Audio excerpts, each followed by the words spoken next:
kila Ezra, kila Nehemiah. So, ayoko makadyo yung iba. At normally, ito yung pinaka-challenging sa pagbabasa ng book itong Psalms.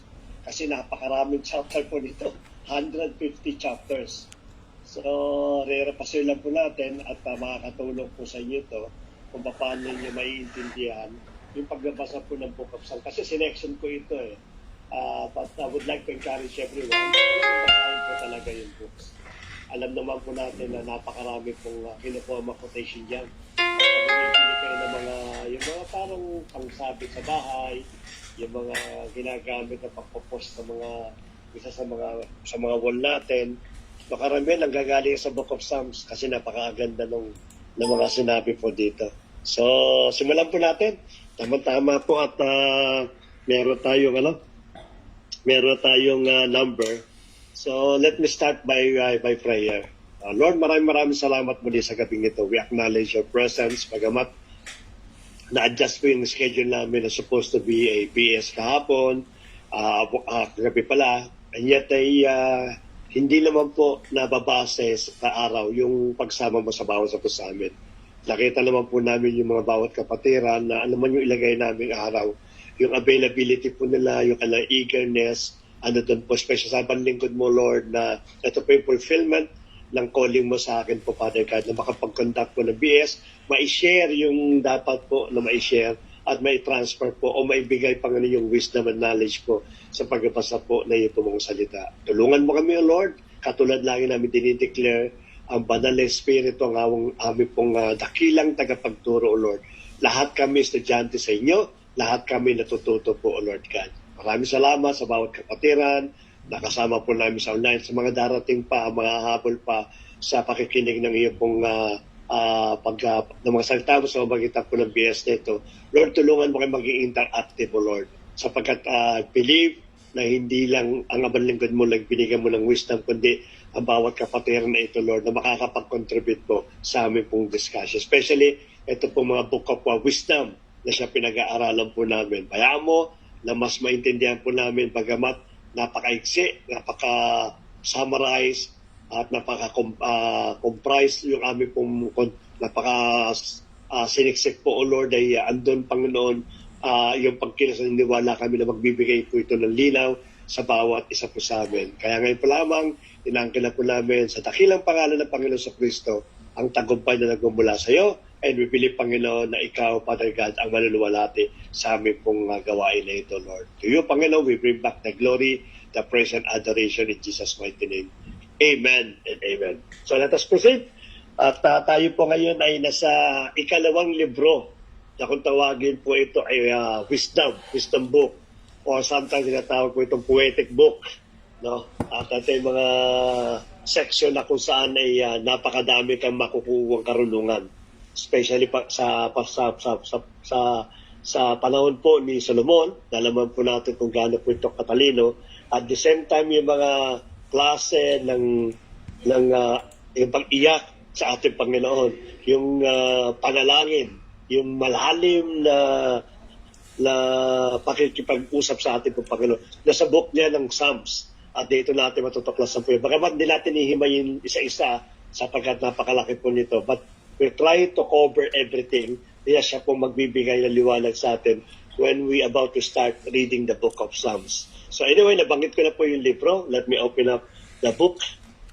Yeah, the book of Psalms. Yung ibig sabihin lang po nito, sapagkat ito po ay isang Hebreo, ang ibig sabihin sa English po niyan is a songs of praise. So, kaya karamihan yung mga kanta na ginagamit po natin, especially sa panahon po ni Don Moen, kanya kinukuha sa book of Psalms. Sapagkat ito po ay pawang mga papuri sa ating pong Panginoon. Bagamat ito ay song of praise, may mga bagay po tayo dito na matututunan na hindi lang po papuri. No? Sapagkat hindi lang din po kanta. Sapagkat ito po sabi na natin, is a combination po ng poems, ng prayer, ng praise, ng worship, etc. Marami pong kinover itong Book of Psalms. Kaya dapat po na makuha natin, makatas natin yung pong meaning o yung pong purpose ng Book of Psalms at ano yung impact nito sa bawat buhay po natin. So ano pong synopsis po? So pag-aaralan po natin o alamin po natin from the Old Testament, ito po yung pang-19.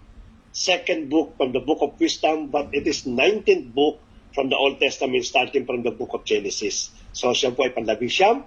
Sumunod po tayo. Ang Psalms po is a collection of 150 ancient Hebrew poems, songs, and prayer that come from different eras in Israel history.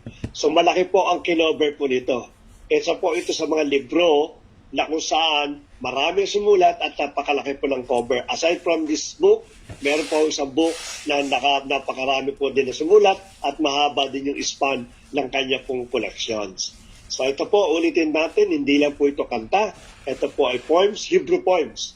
Ito rin po ay prayer. Ito rin po yung mga supplication. Ito rin po yung paglalapit mo ng iyong damdamin. Katulad ng ginagawa po ni King David sa panahon na ito. 73 of these Psalms are connected to King David. Hindi po si King David na sumulat po ng Book of Psalms. No, 73 lang po ang sinulat niya po dito. And the rest, sino po ito? Who is a poet and a harp player according to 1 Samuel chapter 16 and 2 Samuel chapter 23. Binanggit po dyan na si David daw po isang poet at isang harp player. At 73 na books ang sinulat niya po dyan sa Book of Psalms. There are also many other authors involved. Si Asaph, no? Sumulat lang siya ng 12 poems. Si Asaph po, it is a great musician po yan ni David, ng panahon po ni David. Siya po ang namamahala po ng templo at siya rin po nagpapaawit. So sumulat din po siya ng 12 poems at kasama po si Sons of Korah na nagsulat din po ng 11. And other worship leaders in the temple contributed as well. Karamihan dito mga worship leader yung mga maawit. Kaya nga siguro kaya Book of Psalms ang ginamit. Bagamat ang sabi nga natin dito, Psalm is poet, Psalm is prayer, but mostly siguro because of the karamihan sumulat ay mga worship leader, kasama na si Aaron Solomon at si David, mga awit yan. Wrote each, two are connected to King Solomon at may sulat din po si Moses yan. Basta nakakaligtaan po natin. I think chapter 90.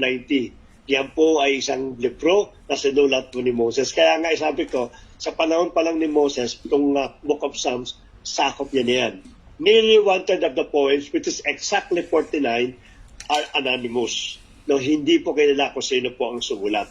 Hindi po mabigyan ng pangalan at hindi rin po ma-determine kung sino po siya.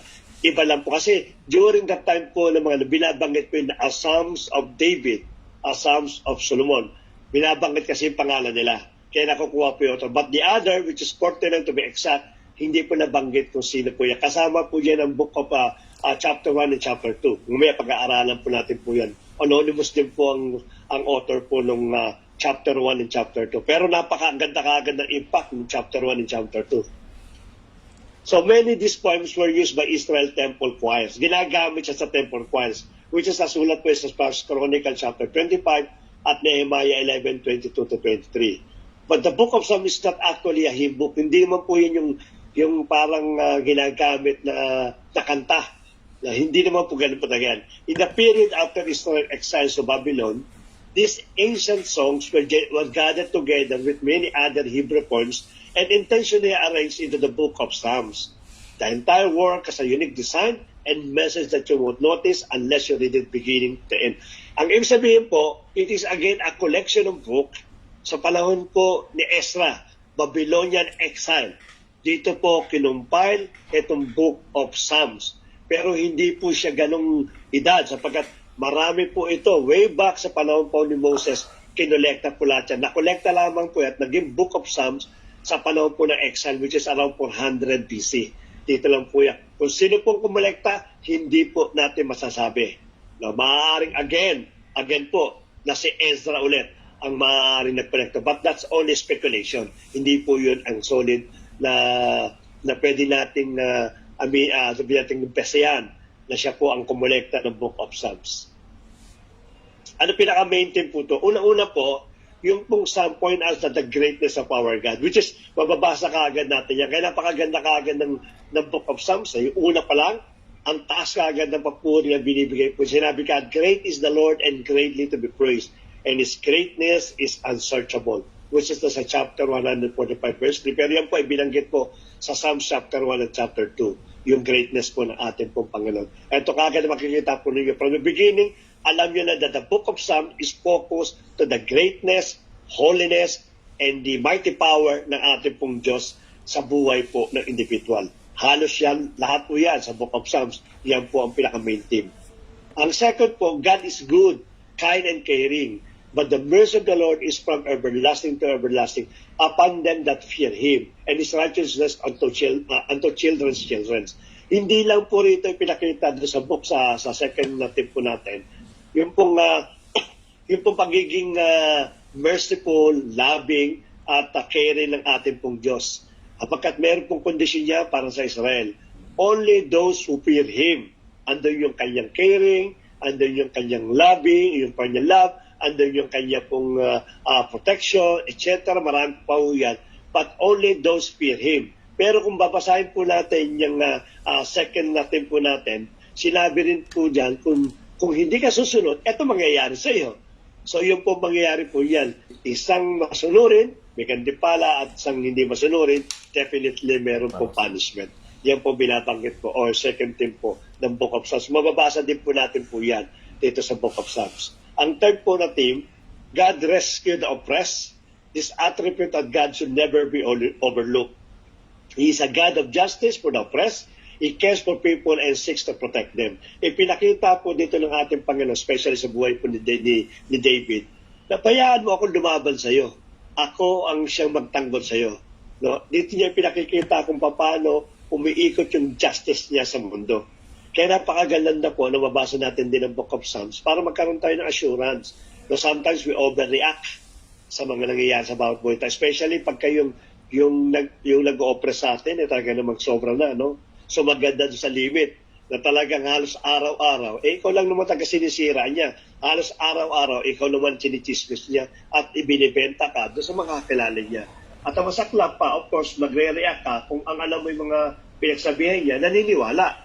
Na nagsasabi na, ay, sobra naman sa ganyan, si Kuya, sobra naman, o si Ate, sobra naman. Naniniwala. Dito ka lalong nagre-react. Pero dito sa pinaka-main team natin, pinaka-third na main team natin, ipinakita rito ni David kung paano siya maging still. Pinanggit mo yan, but learn to be still.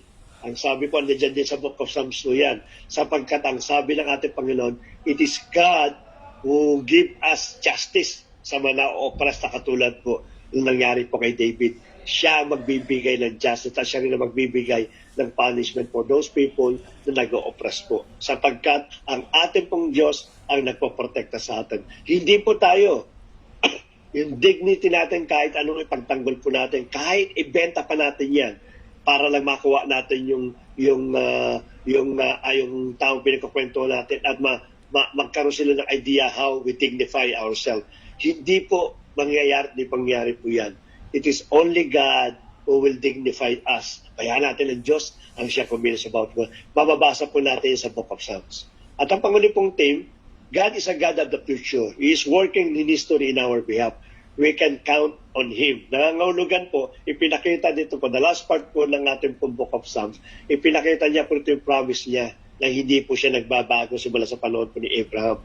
Kasama na po niya, ipinangako niya yung messianic, yung pagdating po ng hari, na siya magtatanggol at magbibigay po ng joy sa bansang Israel, magbibigay ng kapayapaan.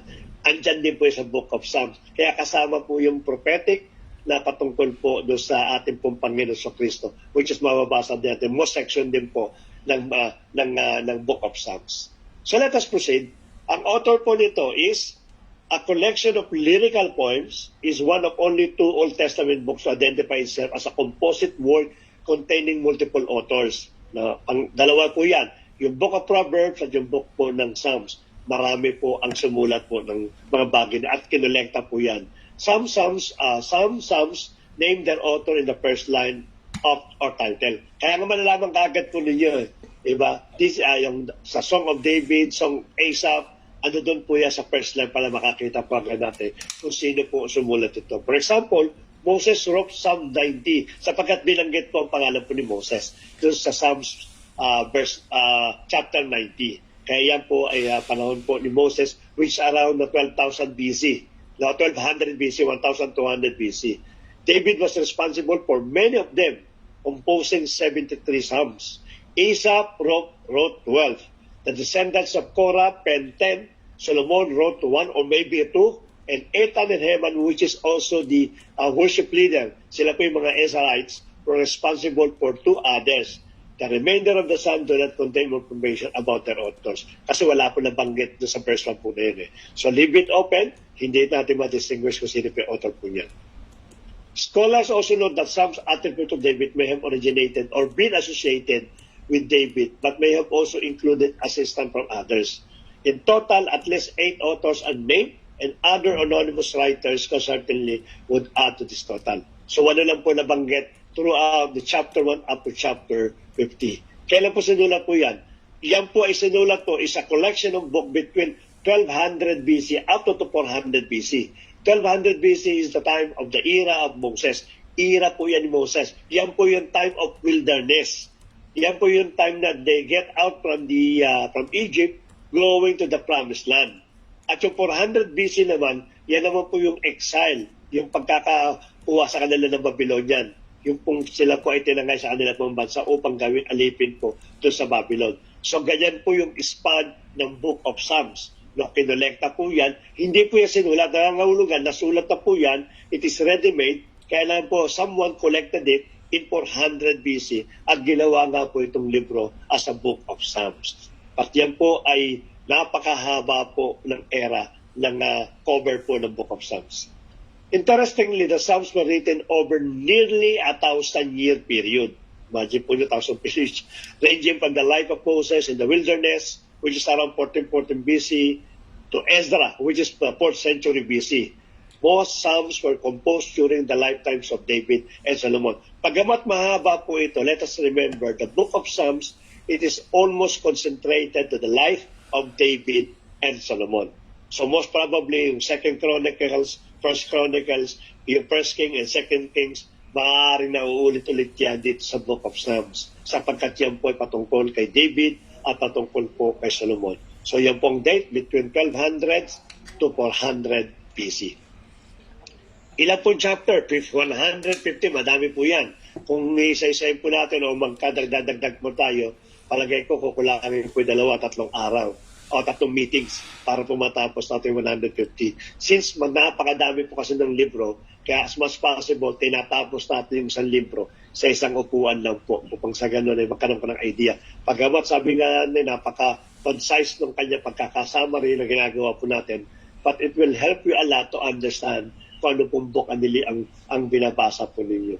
And at the end, maaari ng ating pong libro na ito, isi-share ko mga PowerPoint regarding sa summary ng bawat libro as your guidance para po pag mag-aaral na kayo, mag-start kayo ng Book of Genesis, buksan nyo lang yung PowerPoint na pinaginawa ko po, malalaman na po kagad nyo yung pinaka-main theme at kung ano po yung tinatakbo po na istorya ng Book of Genesis para hindi po tayo maligaw. Kasi napakaganda na alam kagad natin yung pinaka-focus ng team po natin upang doon lahat nakakonsentrate yung ating pong pagbabasa. So 150 po yan at divide po ito sa 5 major parts. Gagawin po natin 5 para po mapabilis yung ating pong pag-uusap. Ang chapter 1 to 2, that's an introduction. Ito yung bilanggit ko kanina. Lalaliman pa natin ng konti para makita natin kung ano po yung content ng chapter 1 to chapter 2. Tumalong tayo sa chapter 3 to 41.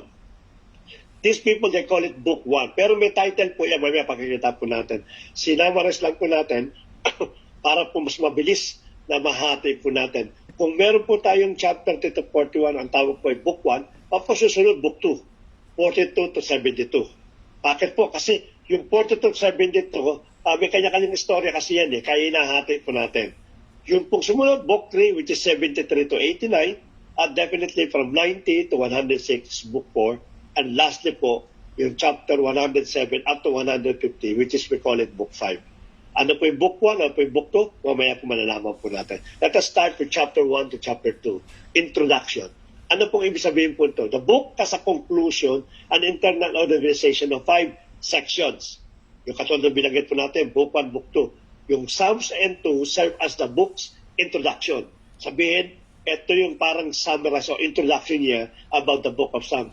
These Psalms clearly stands apart from the rest of the Book 1 based on their authorship. Kaya yung Book 1 and Book 2, it is completely different sa the remaining chapter ng Book of Psalms. No, maganda kasi ito Bakit po? They're anonymous, hindi po kilala kung sino po yan. Mostly po, sinasabi po nila, si King David ang sumulat ng chapter 1 to chapter 2. But according to many theologians na nag-i-study po, hindi nila makita yung pong klase ng essay o yung klase po ng writings attribute kay King David. So most probably talagang ito po ay introduction before, because sabi nga sa inyo, iba, binabanggit kasi yung pangalan po ng author. Katulad ng chapter 3, after po ng chapter 1, chapter 2, chapter 3, makikita nyo kaagad po dyan binago as Songs of David. So, ito po chapter 1, chapter 2, wala pong bilanggit po yan. But mostly nililink po yan kay King David. Their content is also unique. Someone starts by celebrating the people who is blessed because they meditate on the Torah, prayerfully reading and obeying it. Na ipinakita agad sa Psalm chapter 1 na kung susundin mo, i-meditate mo yung utos ng Diyos, magiging prayerful ka, ikaw ay obeying, makikita mo kaagad yung blessings na matatanggap ng bawat sa puso atin. Dito ay pinakita ko in Psalm chapter 1. The Hebrew word Torah simply means teaching, but this also refers to the first 5 books of the Bible that contains the foundational law of Judaism. So yun po yung chapter 1. Sunod po natin, it seems that the word was both of this meaning in Psalms 1. The book of Psalm is being offered as a new Torah. Sapagkat pinakita po rito yung meditation ng batas Parang somehow, parang a revised copy po ng Torah. But this one is more updated sa Psalm chapter 1. No? That will teach God's people about the lifelong practice of prayer as they strive to obey the commands of the first Torah. No? Pinakita po rito may Torah, pero merong binabagong Torah o talalabas para ipakita na kung susundin mo talaga namang strictly mag-obey ka sa first na Torah, pagpapalain ka ng ating pong Panginoon. Kasama na po yung mga practice po ng prayer, binabanggit po dyan. Lahat po sa chapter 1 to chapter 2. Kaya sabi ko pag binasa niyo yung Psalms ng chapter 1 chapter 2, punong-puno iyan na papuri sa ating pong Panginoon. Sumunod po, yung Psalms 2 is a poetic reflection of God's promise to King David, recounted in 2 Samuel chapter 7. Ano po yung promise kay King David? That in your line, the Messianic will come. Yun po yung pinaka-promise po ng Diyos kay King David. So, sa kanya magmumula yung champion ng Israel. Yung tagapagligtas, hindi lang Diyos, kundi tagapagligtas ng mundo. Kay David yan. Yun ang pangako niya, which is 2 Samuel chapter 7. God told David, God told David that from his line would come a Messianic. That is the anointed, the meaning for the Messianic king who would establish God's kingdom over the world, defeating evil and rebellion among the nation. And that is for once and for all. Ididipit po ng Messiah itong evil at yung rebellion. At yan po binanggit po sa Book of Psalms. Dito pa lamang meron na po siyang prophetic patungkol po sa darating na King of Kings and the Lord of Lords. Lastly po, the Psalm concludes by saying that all those who take refuge in this Messianic King will be blessed. The same word used in the opening of Psalm chapter 1. So pinakita lang po dito, in conclusions, na kung tayo po ay patuloy na magtitiwala doon sa darating na Messiah, which the one that ginawa naman po natin po yun, we accept him as our Lord and Savior. Magkakaroon daw po tayo ng pagpapala and we will be protected itong Messianic King na ito. At yan nga po ay nangyari na po around 300 BC nung ipinanganak po ang ating pong Panginoon. At tayo po nagkaroon po ng maayos at buhay na ligtas. Sunod po, after ng introduction po yan, dito pumapasok ngayon, Andy. Together, these two poems tell us that Book of Psalms is designed to be prayer book of God's people. Hindi po siya kanta, kundi prayer po yan. Who are striving to be faithful to the commands of the Torah and hoping and waiting for the Messianic kingdom. So hindi po Psalms, hindi po siya kanta, but it is mostly on prayer patungkol po sa panunalangin sa ating Panginoon. Let us proceed po the book ng book 1. The book 1 is about the foundation of covenant faithfulness. Ito, dito na ipinakita po si David. Kasi covenant of faithfulness no? Hinihintayin nila yung pangako ng Diyos kay David na darating ngayong Messianic. Kaya sa chapter 3 up to 41, makikita po natin ito yung agony ni David, yung kanyang pagre-remind sa ating Panginoon, patungkol doon sa daratang na Messiah. Andyan po lahat sa chapter 3 verse 41. Yung kanya pong kalukutan, na nawala si Absalom, nagrebelde si Absalom, namatay yung kanyang anak na Bathsheba. Andyan po lahat yan sa chapter 3 to 41. Let us start. With these tips introduced, we can begin to see intentionality in how the smaller books have been designed around the same ideas. For example, Book 1 contains collection of poems. Book 1 po yung the foundation of kabilang, no? Collection of poems, which is sa 15 to 24, that opens and closes with a call to covenant faithfulness. Now, after all these things, ng mga poems na ito, si David po, reminded ka about to become yung covenant ng faithfulness between him at between sa ating pong Diyos na buhay. The opening of Psalms 15 is followed by the 3 poems, which is 16 to 18, that depict David as a model of such faithfulness, calling out to God for deliverance and being rewarded and elevated as a king. Dito po yung nag-depict po siya, yung kung magkakasala po niya. Andyan po yan, inakita. Kaya ang sabi ko, ito po is something like a reminder o something like the same story po na nangyari po sa Chronicles at nangyari po sa Book of Kings. Dito po ipinakita naman po. But it is more detailed. Kasi ito po, doon sa Kings, nagkasala po siya at ang sabi po doon sa Chronicles, ang sabi po doon, humingi ng tawad si David. But dito, ipinakita niya yung kanyang pong prayer, yung kanyang pong poems, kung paano siya humingi ng tawad sa ating Panginoon, kung paano niya ibinulat yung kanyang sarili at iniremind ng ating pong Diyos yung kanyang pagiging faithful. Tinawag po lahat po yan. Kaya nga kung meron po tayong pagkakasala, maganda minsan na basahin natin kung paano si David lumapit sa ating pong Panginoon. Kasi napaka-summarize kasi at napaka-konti po nung sa Chronicles. So, humingi po siyang tawag, God restore him, and that's it. Pero dito po, yung mga words na binanggit po ni David, talaga naman pong maluluha kayo. Makikita niyo kung paano si King David sisingsisi sa kanya pong ginawa at kung paano po siya muli nagpakambaba. Sapagkat doon po sa Chronicles, ang sabi daw, he tore down the stress, at siya po ay dumapa sa lupa. Ganun lang po yung kanya. No? Pero dito po yung mga wordings po niya, mababasa po niyo kung paano tinatawag niya Diyos for deliverance sapagkat sa kanya pong pagkakasala. At kung paano siya ni-reward to elevate as a king. Ayan dyan po lahat po yan. Nasa Psalms chapter 20, verse 41. Tuloy po natin. These three have symmetrical pair in Psalms chapter 2 to 23. Halos pareho. Where the David of the past has become an idealized image of the future Messianic King. Dito naman po pinakita po dito yung typology ng ating pong Panginoon sa pagkatawan po sa buhay po ni King David. Now, sabi nga po si King David daw po, it is the illustration ng Old Testament patungkol sa atin pong Panginoong sa Kristo. Kaya pinakita po dyan sa Psalms 20 to 23 kung paano yung kanyang pong puso, nagpakababa po siya, kung paano yung kanyang paggalang sa ating pong Diyos. Who will call upon God for deliverance and be rewarded with a kingdom over all nations. And right in the center of this collection is Psalms chapter 19, a poem dedicated to praising God for the gift of Torah. This is a great example where we see that the twin themes from Psalm 1 and 2 emerge intentional clarity. Binanggit po sa Psalm chapter 19. Parang summary po ng Psalm chapter 1 verse 2. Yung kanyang magandang papuri, yung kanyang praise nasa Psalm chapter 19 po yan. Okay? So jump po tayo sa sunod book. Chapter 42 to 72, which is book number 2, Hope for the Messianic Kingdom. Dito naman po ipinakita po ni King David. Kay King David pa rin po ito, 42 to 72. Kung paano niya hinighlight yung incoming Messianic. Kung paano niya parang somehow, parang paano niya inilako, paano niya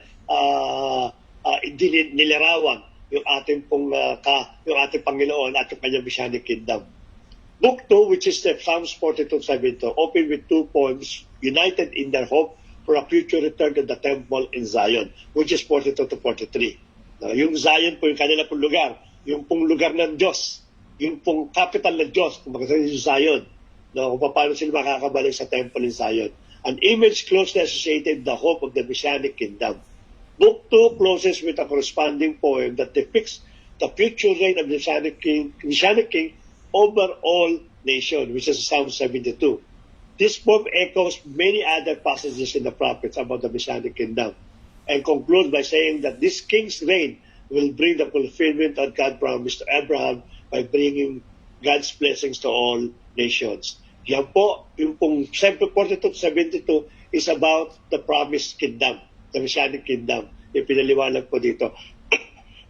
Ang kalangan ng iba ay si David, yung kanyang kingdom sa sabi ito. Hindi po. Ito po ay prophetic at hindi po ito yung panahon ni David.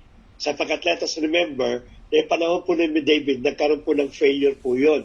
No, nagkaroon po din ng mga klase po ng mga kudita doon. How come that the perfect Messianic kingdom magkakaroon po ng ganong klaseng eksena?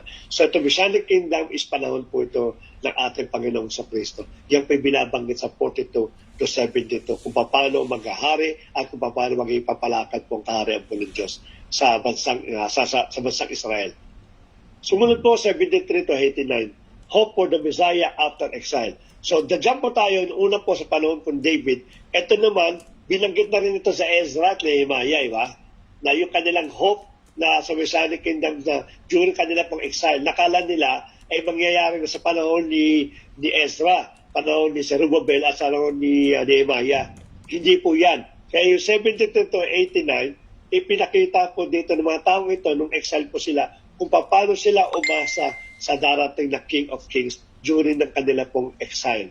So binanggit po sa Book 3, 73 to 89, also conclude with a poem reflecting on God's promise to David. Nire-remind po nila, which is Psalm 89.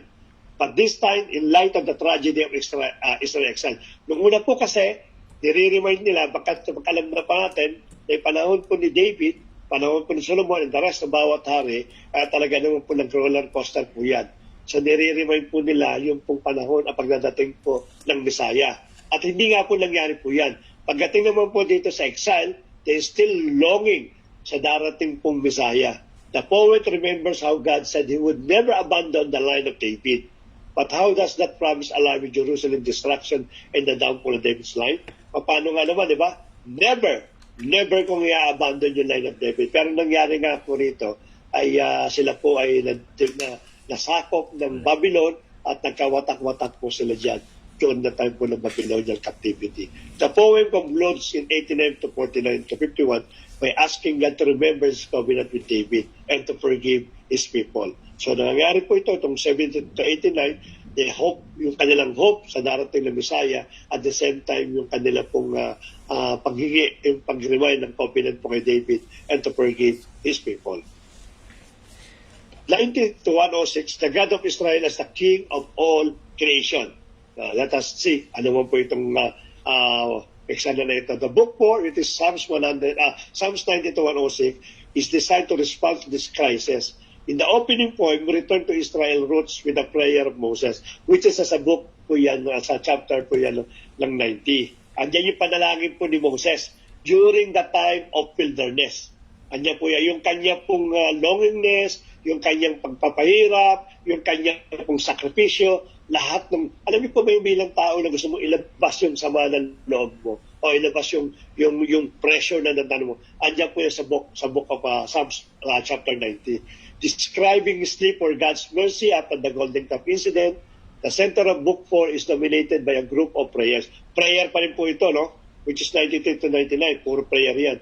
That announce that the Lord of God Israel as a true King of all creation. The trees, mountains, and rivers are summoned to celebrate the future day when God will bring His healing, justice, and kingdom over all the world. The same thing din po yan, yung kanilang hopeful sa magdating po ng ating po Panginoon. At pakita po nila that the God of Israel as the kings of all creation. And lastly po, the Song of Ascent and Poems of Praise. Book 5, which is 107 to 150, opens with a series of poems. Poems na naman po, parang Proverbs, 107 to 110, chapter 107, chapter 110, that affirms that God hears the cries of His people and will one day send the future king to defeat evil and bring about His kingdom.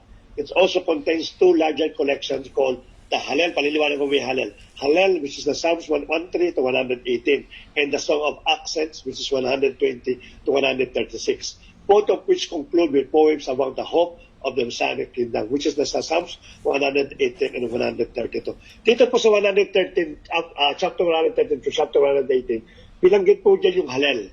Yung Hallel po, it is almost the same as the prayer of the Muslim. Yung kanila po, may tawag sila dun eh. Ito po, ginagamit ng mga Judaism ito. until this very moment, it is a practice of prayer.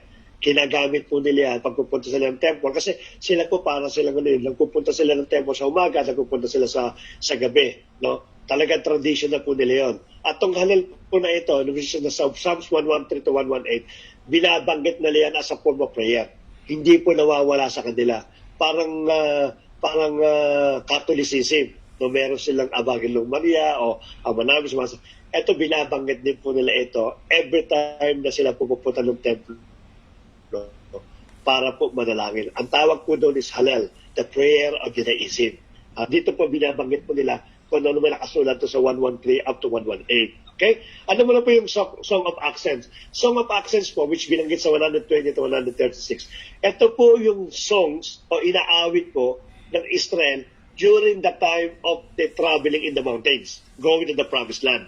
No? Habang naglalakbay po sila, dito po, hinirang po nila si Miriam bilang kanilang worship leader at nagmuha sila ng mga tumutugtog. Habang naglalakbay po yan, kumakanta sila going to the promised land.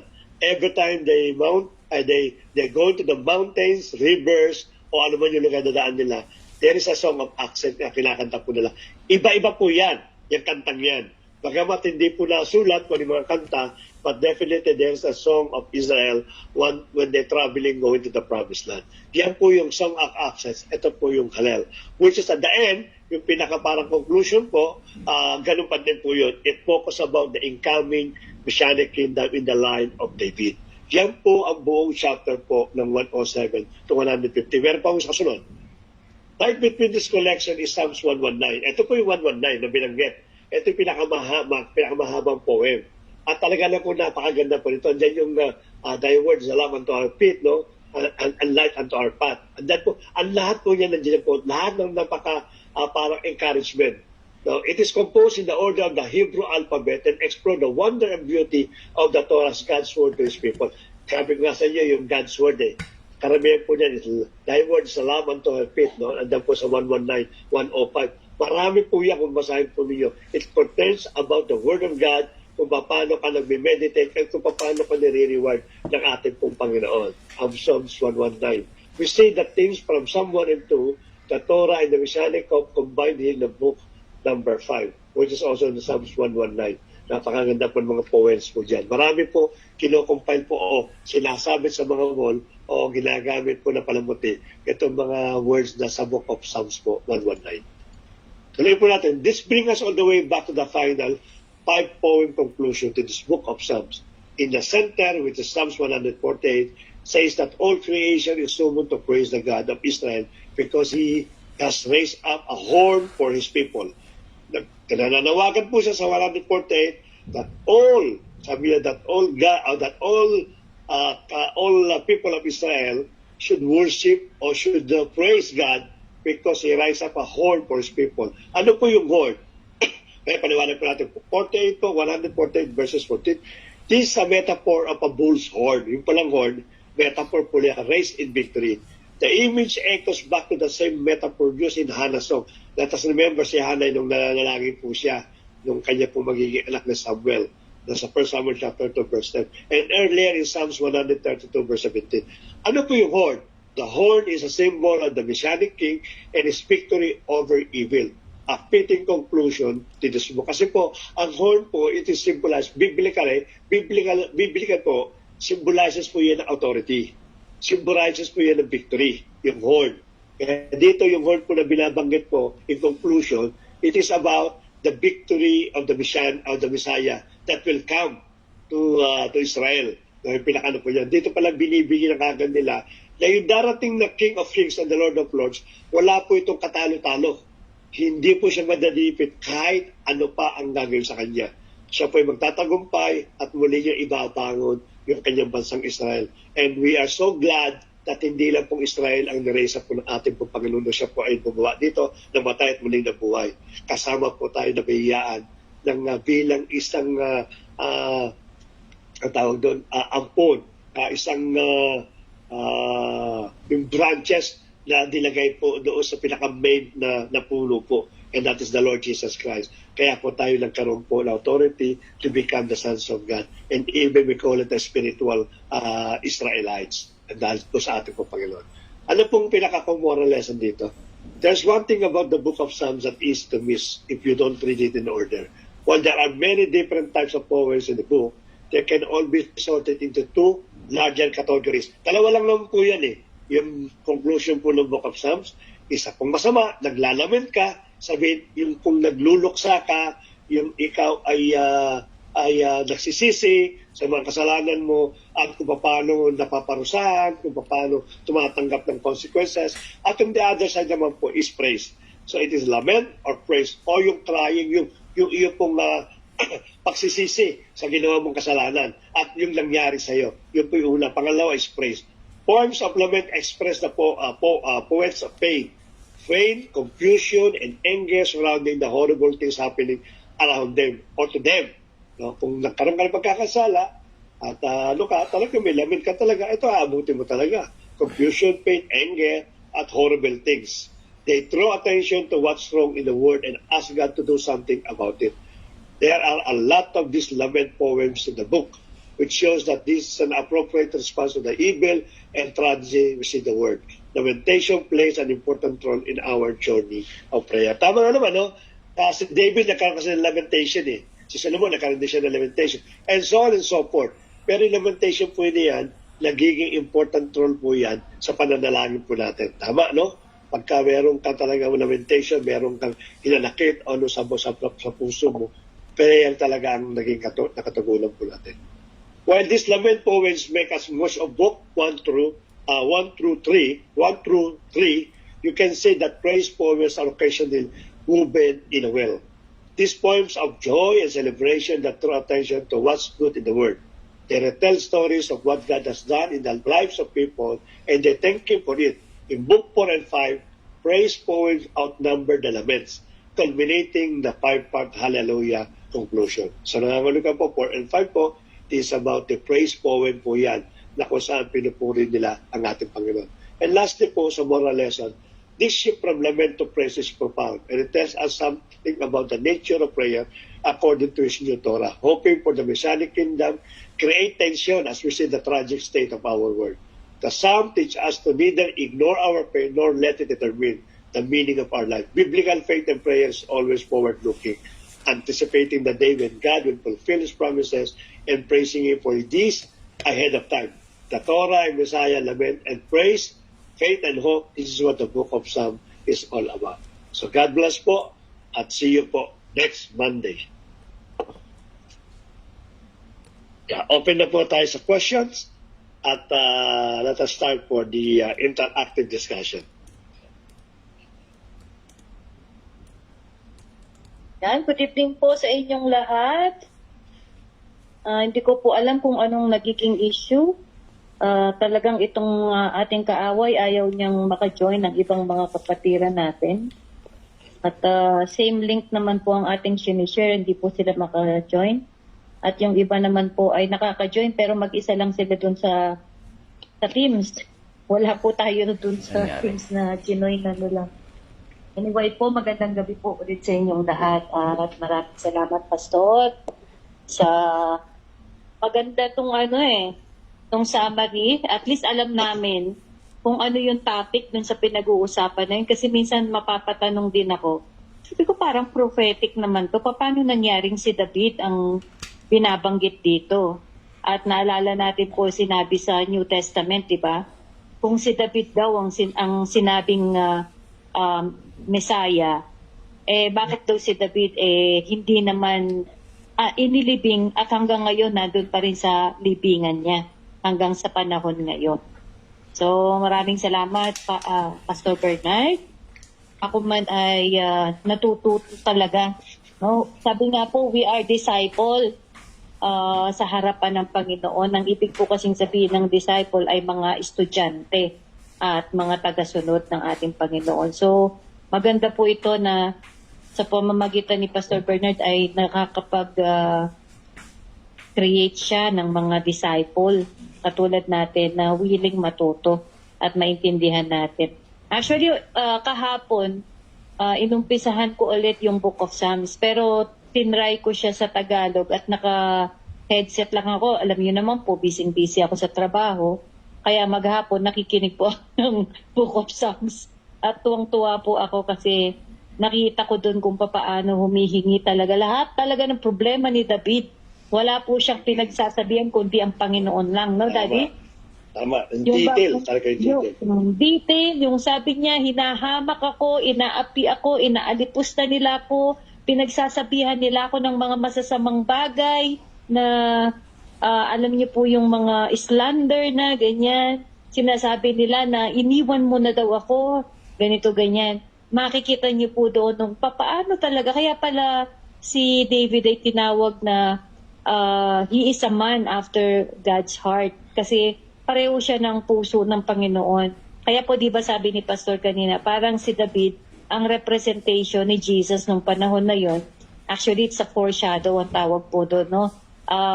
Si David, lagi nakikipag-usap sa Diyos. Ganon din si Jesus, di ba? Sa panalangin, palagi siya nakikipag-usap sa kanyang Diyos Ama.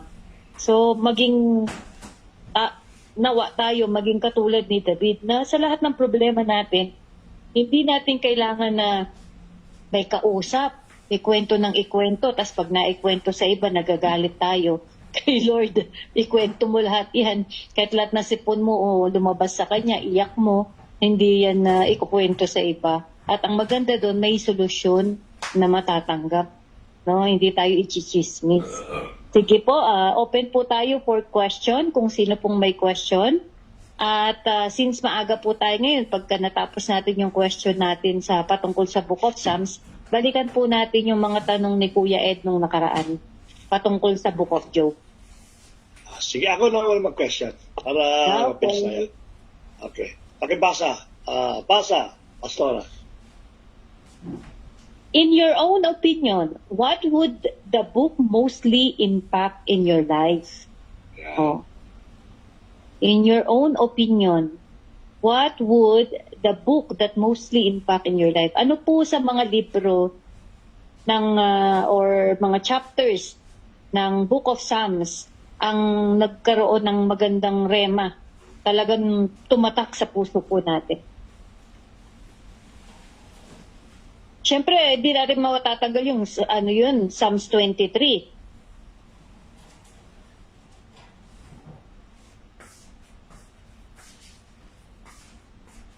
Wala pong Sige sasagot. po. Anyone po.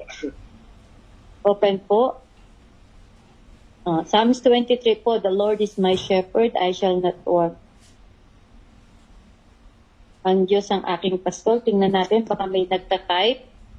Baka hindi sila makapasok sa sound. May bilanggit si Ate Rona, Psalms 23. Nagtatype siya ako, ba't di sila makata? Sige po, Ate Rona, ano po yung Psalms 23 at paano nag-impact sa buhay mo? Psalms 23, okay. Baka may problema sa net si Ate Rona. Ate Rona? Psalms 23 Hi, daw. Pas. Ayan, sige. Ayun. Oo, yung buong Psalms 23 po, Pas. Yan yung Okay. magmula ng since 2017, yan na po yung yun na po yung naging guidance ko for my daily life and daily devotion. Yun yung naging yung greatness niya, yun yung naging pattern ko sa life. Even though kasi complete talaga yung provision ng Panginoon dun sa Psalms na yun eh. Kompleto. Nandun yung protection, nandun yung blessings, blessing upon blessings, yung overflowing, at saka yung guidance niya, at saka yung kingdom niya andoon. So, complete para sa akin, yun yung pinaka-complete na representation ng message ng Bible sa akin. Kumbaga, kinumpleto niya dun sa word na yun from 1 to 6. Agree Yun po yung ako. yun yung... Agree po ako. Napakalalim kasi yun po yung time talaga na yung lament, no? Yung lament ni David sa nangyari sa buhay po niya. But at the end, nakita naman po natin kung paano napaka-confident that God will restore His kingdom. Napakaganda po nun. At hindi lang po dapat natin maging memorize po yun, kundi magkaroon po ng rema sa bawat buhay po natin. Salamat po, Ate Rona. Sino pa po? Psalm 95. Psalm 95. 91 pala. Okay. Psalm Yeah. 95, 91. Kita yung magkano.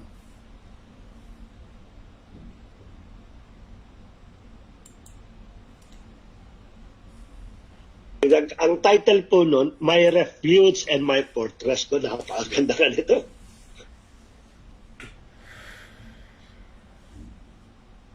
Ano nangyari ito? Kasi Nga.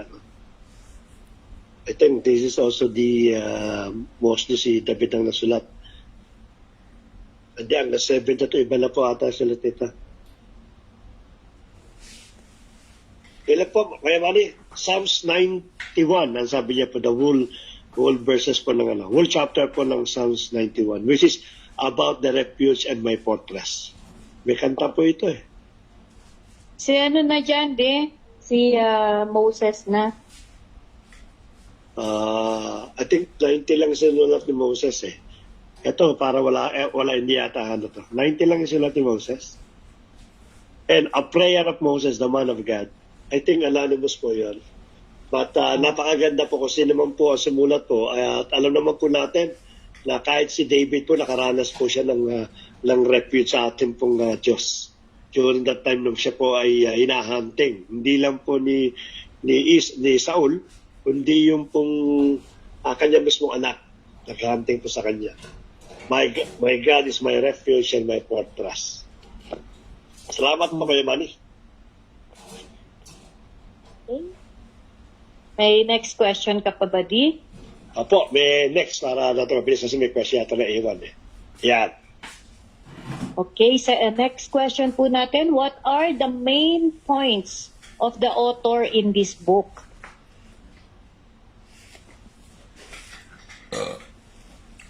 I think Ano yung nabanggit ko mga yan. points? Nabanggit mo yan, of course. Dalawa lang yan. Dalawa lang na bilanggit ko. Okay. May hint. Ano yung dalawang points na bilanggit dyan ng ano? Simula nung 3 up to the 150. Waiting for the Messiah.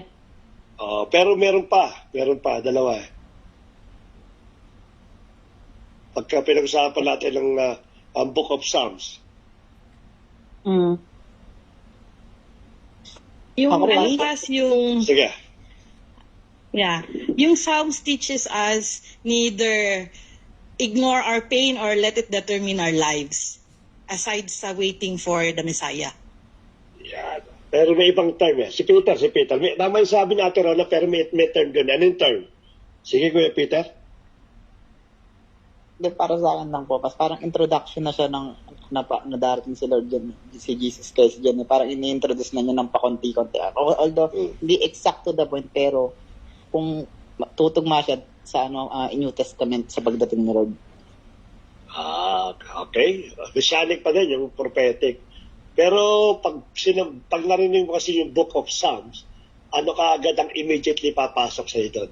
Mama, natanda mo sinabi ko? Ano yung papasok kasi pag Book of Psalms? Faithfulness. Awit. Faithfulness, of course, Yeah. ano yan? Awit. Yan, lament and Faithfulness. Panaghoy. ano? Yan, lament and praise. Alam mo. Yan ang two puntos dito. Na mostly po mababasa po nyo yung kanilang lamentation, yung kanilang hinaing, yung kanilang yung lungkot, yung nadanasan. Parang nagsusumbong sila eh. That's a lamentation. Now, at the same time, makikita din natin almost half the book or more than half of the book is about the praises ng ating pong Panginoon. Kaya kung titingnan po ninyo, when you are reading the book of Psalms, alam nyo kagad kung ang puntos. Kaya nga sabi natin, itong pag-aaral natin ito, napakagandang tools nito eh. When you read the book of Psalms, binabasa kayo, eto, naglalament ito. Naglalabas siya sa loob niya. Kasi bakit? May nang-api sa kanya, may nang balak na pumatay sa kanya, may mga bagay na nagpahirap sa kanya, kaya siya umiiyak. At kung paano sila umiiyak at nagsusumbong sa ating Panginoon. Kasi napakaganda niyan eh, ba? para kang batang maliit, paslit, na nagsusumbong ka sa tatay mo. At sinasabi mo in detail kung anong ginawa sa'yo, at sasabihin naman sa'yo ng ating Panginoon kung ano yung dapat mong gagawin. At na other hand naman, nandun naman yung mga papuri na binabanggit. So, there are always 2 points na talaga ang binabanggit ng Book of Psalms. Isa pong paglalament o yung kanilang pagsusumbo, paghinaing, at the other one, it is mostly praise. Na alam naman natin yan, napakadami mga praise na word dyan sa Book of Psalms. Yan po dapat lamang magko-concentrate sa team sa paglabasa po ng Book of a Psalm. Imagine po niyo, no? Ang tawag doon, useful yung mga pag-aaral po natin when you are reading about the Book of Psalms. So, yun po yung main 2 points dito sa Book of Psalms. May dadagdag pa kayo? Ako, maganda itong nire-refer ko siya na anytime na meron tayong mga problema, lugmok tayo, punta tayo sa Book of Psalms.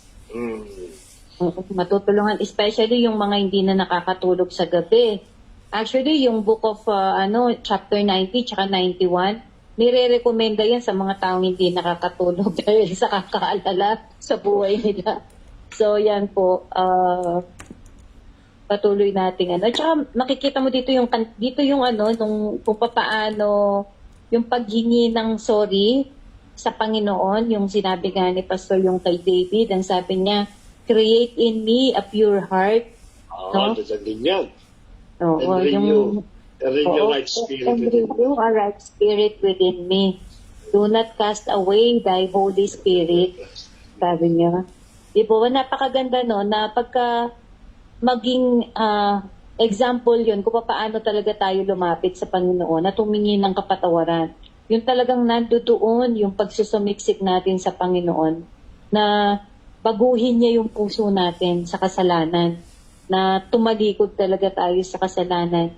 At yung alam mo yung nandun yung niya na wag umalis yung banal na espiritu sa kanya eh. Kasi pag nawala yun, mawawala na talagang magiging pariwara na ang buhay ni David pag iniw. Katulad nangyari kay Haring Saul, di po ba? Nung umalis, nag-depart sa kanya ang Holy Spirit, naging baliw siya, naging, kumbaga, mga plano niya kay David, puro masasama na.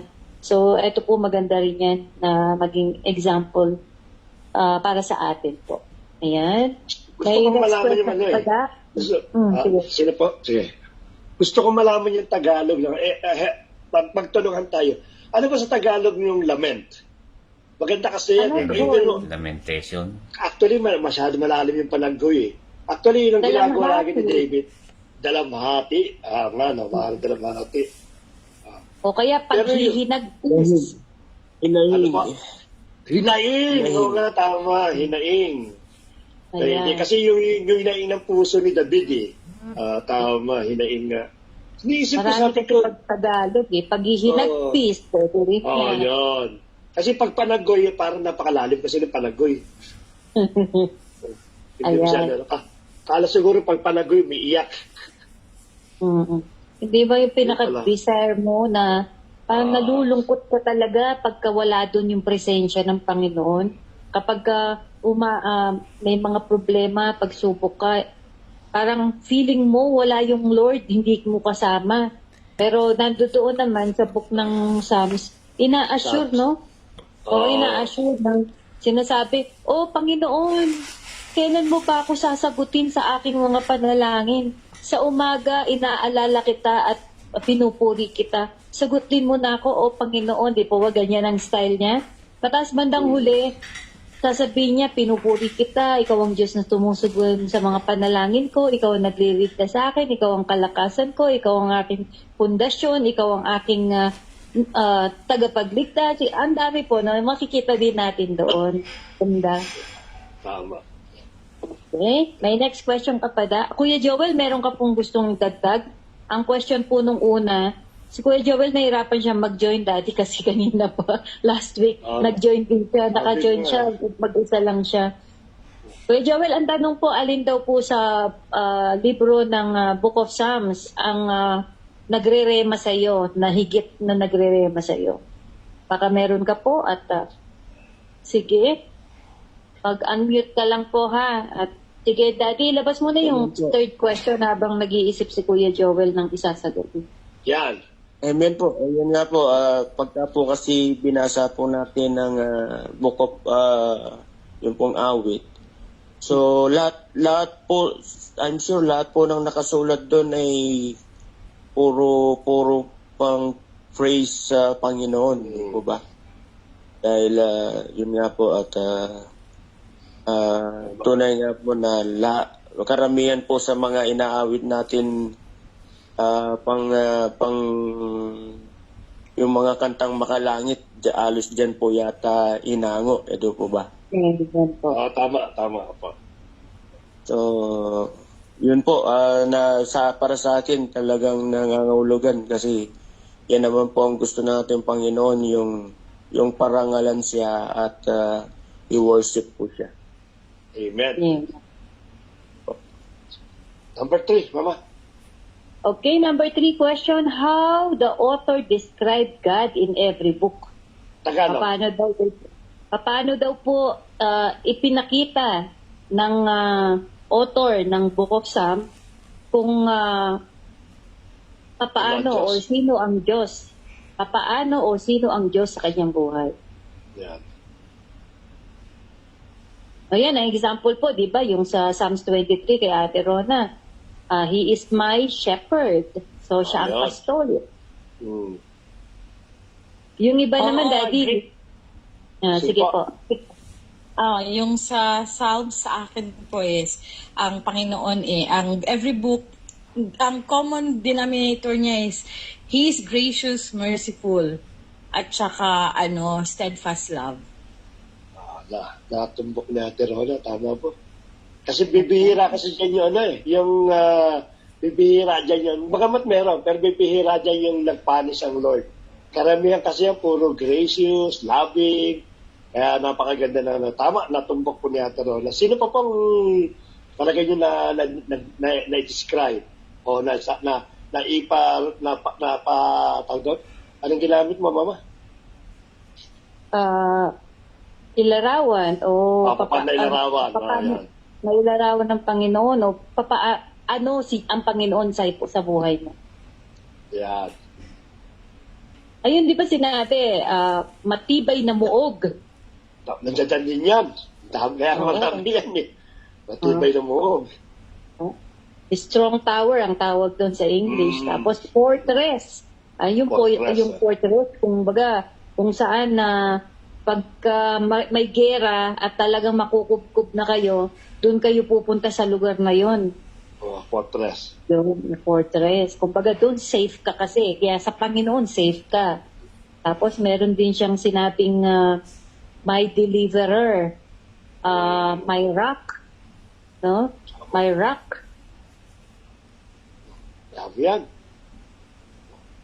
Sino pa po? Bakit Tama pwede yun. magbigay? Sige po, meron pa po ba? Ilmani, si Aterlin, sino pa dyan? Si Siyempre, Peter. wag natin kalimutan, God is our provider. Nandiyan din yan sa Book of Psalms. God is our defender. Ang dami, no? Sabi talaga. Kahit ano yata bagitin mo sa Book of Psalms. God is my peace. Yeah. Diyan din yung yung sabi niya na thy word is a lamp unto our feet, diba? And a light unto our path. Opo. So siya ay gabay sa ibang kumbaga sabi mo siyang yun? Guide o gabay kasi yung ilaw niya, dadawa. Ano pa ba? Meron pa po ba? Sa sobrang dami, overwhelming, di makasagot ang mga kapatid, Ako Pero pa ang isa maganda dito na talagang gusto kong may sagot na iba, yung faithfulness ng Lord. Yun ang pinakano kasi dyan. Kasi hindi nagbago talaga yung kanyang promise about the Messiah. Now, despite of yung pain, yung rebellion, yung pagtalikod sa kanya, yung iniwan siya, sabi, napakadaming mga negative things na ginawa po ng bansang Israel. No? Pero yung kanyang pangako, yung pagiging faithfulness po niya sa kanyang pangako, na ibibigay ko ang Messiah in the lineage ng ating pong kapatid na King David. Hindi po nagbago po yun.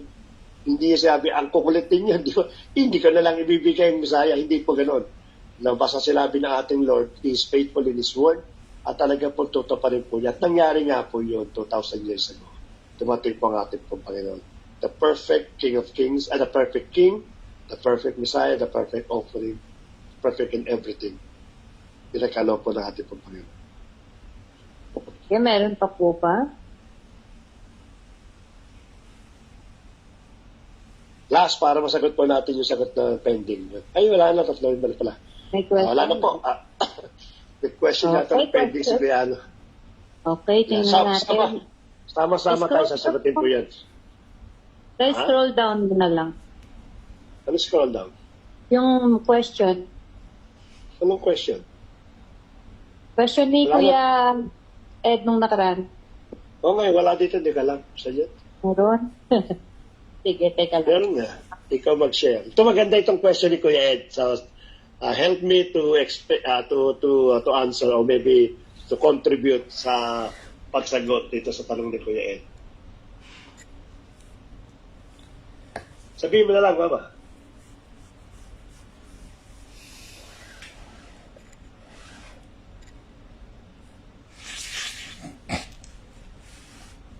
Yan, mga scholar ng ating mga Bible Sabi scholar. dito,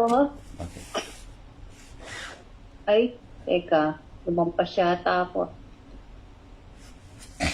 May tanong po si Kuya Ed, bakit kailangan pa po daw mag-report ang angel kay God? Nakikita naman niya lahat ng pangyayari.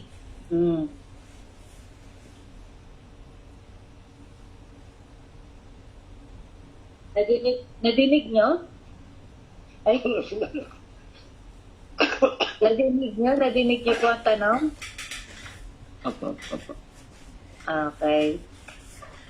O, bakit daw po kasi pinag-aralan po natin yung Book of Job, di ba? Merong isang araw na itinakda ang Panginoon upang ang lahat ng mga spirit beings ay umakyat sa kalangitan at mag-report sa kanilang mga nasaksihan sa lupa.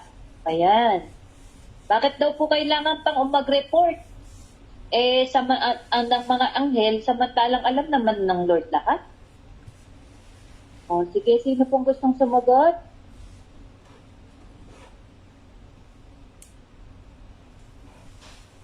Mga scholar.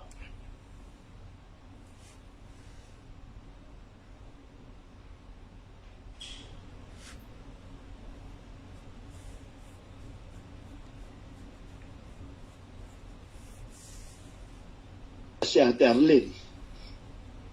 Opo. Baka alam ni Ate Arlene, sinabi ni Kuya ito sagot. Sige po kayo, Joel. Opo. Ayun po, bakit po kailangan po mag-report ng mga angel sa Panginoon? Bago po, Sa book of Job yan. although alam po ng Lord ang lahat, di po ba? Marahil po, kasi po, may kanya-kanya po kasing trabaho eh. May kanya-kanya pong trabaho. So, yung pong trabaho po ng mga angel, yun po ang trabaho nila na tagahatid ng mga nangyayari po sa lupa. Although meron naman po sinasabi na yung pong mga panalangin natin ay direct to the Lord po, di po ba? Maganda po yung tanong. Subalit, yun lang po yung may sasagot ko doon. So, trabaho po ng mga angel yung para magampanan po ng mga angel ang task na ibinigay sa kanila. Although, yun lang po. Wala. Salamat po, Kuya John. Manny. Wala po kung Hindi pa tama at mabilis. wala pong pinag-iba po yan sa Diyos Amang Hari at kay Jesus Christ. Bakit si Jesus Christ nasa kanang side ng Diyos sa mga hari. Dahil si Jesus Christ ay tagapamagitan kay Satan at kay God. So, ganun din, yung mga angel ay may kanya-kanyang work. Kagaya na sinasabi natin na kung may pinagpipray tayo na yung hinihingi natin ng kapatawaran yung kapwa natin, dapat nag-uunahan sila. So, ibig sabihin, may kanya-kanya silang, may kanya-kanyang itinuka sa kanila, si God. Bilang mga anghel ni God. So, may kanya-kanya silang mga work na itinuka sa kanila ni God. So, ganun lang po. Ano po, Pastoran, naalala ko lamang po yung in-exhort nyo nung last, matagal na rin po ito, yung sa prayer tower po dati. Okay po. Tulad po nung panalangin ni Daniel, di po ba? Opo. Yung pong panalangin ni Daniel, subalit tumagal po ang sagot nating Panginoon dahil nakipagdigma po ang angel na dapat na maggatid, di po ba? Opo. Ng kasagutan sa panalangin natin. Opo. So, may tulad po ba natin na doon sa sinabi ko po kanina na may kanya pong trabaho, di po ba? So, doon po sa pagkakataon na yon, although yung panalangin po ni Prophet Daniel ay ito po yung isang nag-aano po sa akin na di po ba na kapag ka po tayo nanalangin, sinasabi po na direct na po dahil po sa pagtanggap po natin sa ating Panginoong Jesucristo at yung pag-repent po natin, pagsisisi, natanggal na po yung barrier ng ating mga panalangin. Di ba kung bakit hindi madinig ng Diyos ang ating panalangin dahil dun sa barrier na yon. Salamat. So bakit nga po ba babalik po ako dun sa tanong ng ating kapatid na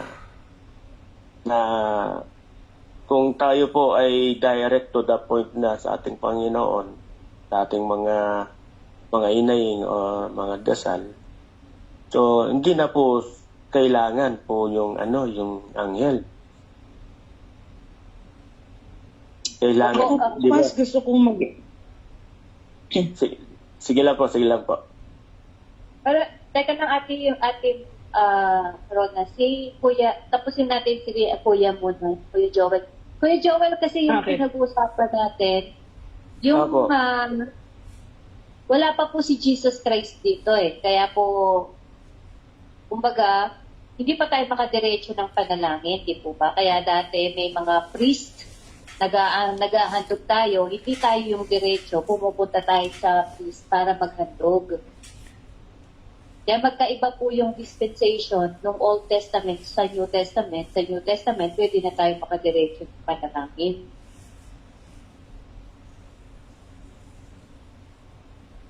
Pwede iklaro mo nga muna ito.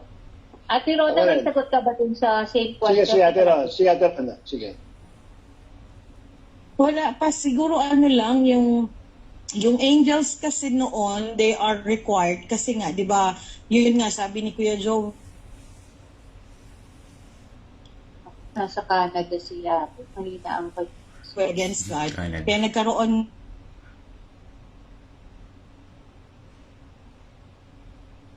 Sapi-sapi. sila yung nagiging messenger ng Panginoon before at wala pa pong Holy Spirit. Okay? Thank you po, Ate Rona. Ate Rona, medyo nagwawala-wala ka yung connection mo. Pero nakuha naman Mahina po namin. yung signal. Okay. Okay po, Pas. Thank you. Type ka na lang kung sakali, Ate Rona, ha? Babasahin ko po. So, sige, Daddy, the floor is yours. Yeah, okay. Actually, yung tanong kasi ni Kuya Ed, to be honest, mabigat kasi yung question niya. Una-una, Wala akong matandaan na sinabi kung bakit na nagre-report. Ang pagkakalam ko lang, base doon sa pinag-aralan namin sa theology about the doctrine of angelology, sa mga tama yung binanggit ni Kuya Joel. Because of million and million of angels ang na-create na nasa langit at maaaring hindi alam na bawat isa po sa atin po yan, may kanya-kanya silang responsibility o may kanya-kanya silang tasks. Unang-una, may nababanggit na mga angels o yung mga spiritual beings na nasa heaven lang na walang ginawa kundi umawit, kumanta, bigyan ng papuri ang ating Panginoon, itaas ang pangalan niya. At yung mga angels din na bilanggit nga yung kay Daniel na nagde-deliver. No? At may mga angel din, ang sabi nila is watchful.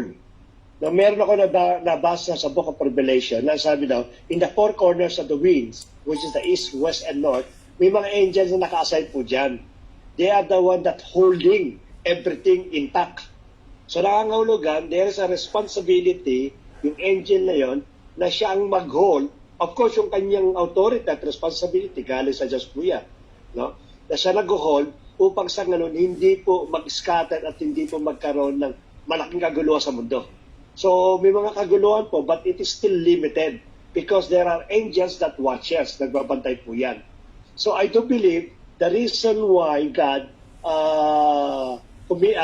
commended a one day to report in everything, not for His own information. Sapagkat ang Diyos po, alam na po talaga kung ano nangyayari. Hindi niya pwede palang yan. Pero ang pinaka-nakikita ko lang dyan, the reason why pinaakat ko yan, para lang i-gather in everyone o ano nangyari sa east, ano nangyari sa west, ano nangyari sa ganito. Nagbibigayan sila at nagkakaalaman, if I am the one that watching for the east, hindi ko nangyayari kung sa north. So nadidinig ko to sa kapwa ko angels, ito pala nangyayari sa north. Ganito pala pinakaano niya. Ganito pala yung mga detail na nangyayari. So sila mismo nagpapaalaman sila. But during that time also, he includes Satan because Satan is the what you call this, the God of this earth. Siya yung pinaka-ano ng meron siyang hinahawakang authority. Meron siyang hinahawakang kingdom. Kaya kasama sa pinagre-report si Satan. At alam ng ating Panginoon kung anong trabaho nito. Katulad ng bilanggit, diba?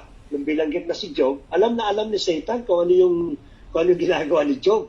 So nangangahulugan, mismo ang Diyos mismo, para sa akin, no, hindi man bilanggit, maaaring iba masyadong legalistic, wala naman nababanggit. Tama po yun. But for me, in my own opinion, kaya yan inopen up si Job kasi alam na ng Diyos na tinatarget ni Satan o ni Lucifer o Satan si Job. Kaya inuna na siya, nakita mo ba si Job? Sinabi niya, nakikita ko yan, ganyan ginagawa niya. Alam ni Job, alam pala ni Satan. So nangangahulugan, there are appointed times na itong mga tao ito umaakat para ipaalam sa bawat isa kung anong nangyayari sa buong mundo. Not to inform God, sapagkat ang Diyos nga po, alam po niya lahat po ng bagay. Yun ang akin pong pagkakaintindi. Kaya in-appoint po sa loob ng, I don't know how many years o how many para dumating sa punto na sila makakat sa langit upang mag-report ng mga bagay na nangyayari po sa mundo. Isa lang po masabi ko, it is God who appointed this event para mag-report yung lahat po ng angel. Kaya po sila umaakat. Para hindi ipaalam sa Diyos, para ipaalam sa bawat isa kung anong nangyayari around the world. Yun po sa akin. Okay po. To give another clarification, ang angel po ay hindi mga Diyos. Kahit po sila ay spirit being, hindi po nila pwedeng malaman ang nangyayari sa Pilipinas kung nandito sila sa Riyadh. Hindi po sila omniscient, hindi sila omnipresent, hindi po. Ang Diyos lamang po ang merong ganong deity. No? Siya lamang po ang merong kapangyarihan na gano'n na hindi pwedeng ibigay sa iba. Siyempre po kay Jesus Christ at saka sa Holy Spirit kasi iisa lamang po sila. Limited po ang mga angel. Sa akin po, ang punto ko kasi nabanggit po dun sa Book of Job, at itinakda ng Panginoon. Hindi naman niya sinabing, ito ang nakatakdang panahon para, kumbaga, regular. Hindi Parang sa akin, ang Panginoon kasi pag gumagawa siya ng mga himala for a specific reason. Tingnan mo yung mga himalang ginawa sa Egypt. Diba? Para ipakita yung kapangyarihan ng Panginoon at i-trample down yung mga Diyos-Diyosa nila na pinaniniwalaan nila doon. So ngayon, sa akin, para sa akin lang naman po, na gusto niya talagang ipagmalaki si Job. Para mabigyan ng glory siya, makita ng mga nitong angel na to na merong tao na pinupuri siya bagamat sa kahirapan man at sa kaginhawaan. So, yun po yung sa akin. Okay? Daddy, wala kang sound? Sound? Ay, okay na, okay na. Okay. So, tayo po ay may mga nakatalagang mga angel sa atin, ha? Oh. Sa lahat po ng taong nilalang, ang pinaka-least ay isa, pero hindi lamang po isa. May mga angels po na nakatalaga sa atin. Kaya alam po nila, okay, meron pong puti at itim. Alam po nila yung ginagawa natin. Kaya tayo natutokso dahil alam nila yung ating mga kahinaan. Okay? So, hindi lamang po yung mga batang paslit, pagka nalaglag, hindi nasaktan yung bata kasi may angel daw na sumalo. Which is true po yun. Pero hindi po ibig sabihin na pag lumaki na tayo, wala na tayong angel. Meron pong nakatalaga talaga ng mga angel sa atin. Amen? So, sige. Salamat sa Dadagdag ko lang, Mama. Dadagdag ko lang, no? Sige. Again, babasahin ko yung Job chapter 1 verse 6 para mas mano po, no? Ang sabi dito, babasahin ko sa MKJV. And a day came when the sons of God came to present themselves before Jehovah. And Satan also came among them.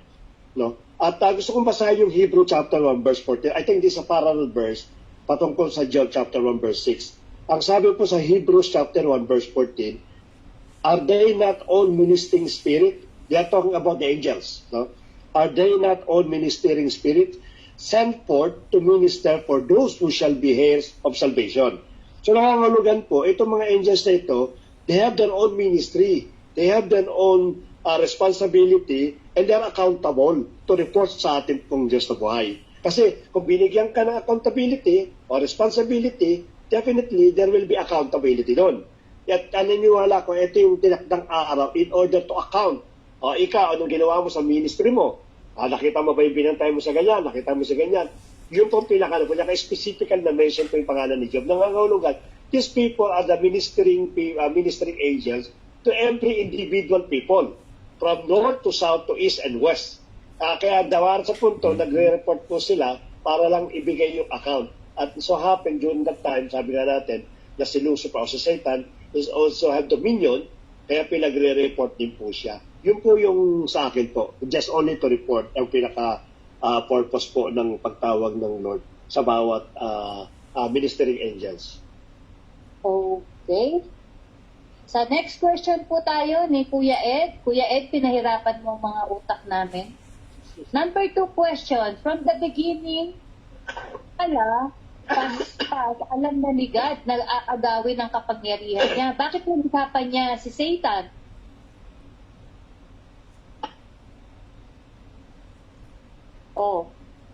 Parang bakit daw nilikha pa si Satan? All-knowing nga si God. Alam niya na magre-rebelde si Satan. Parang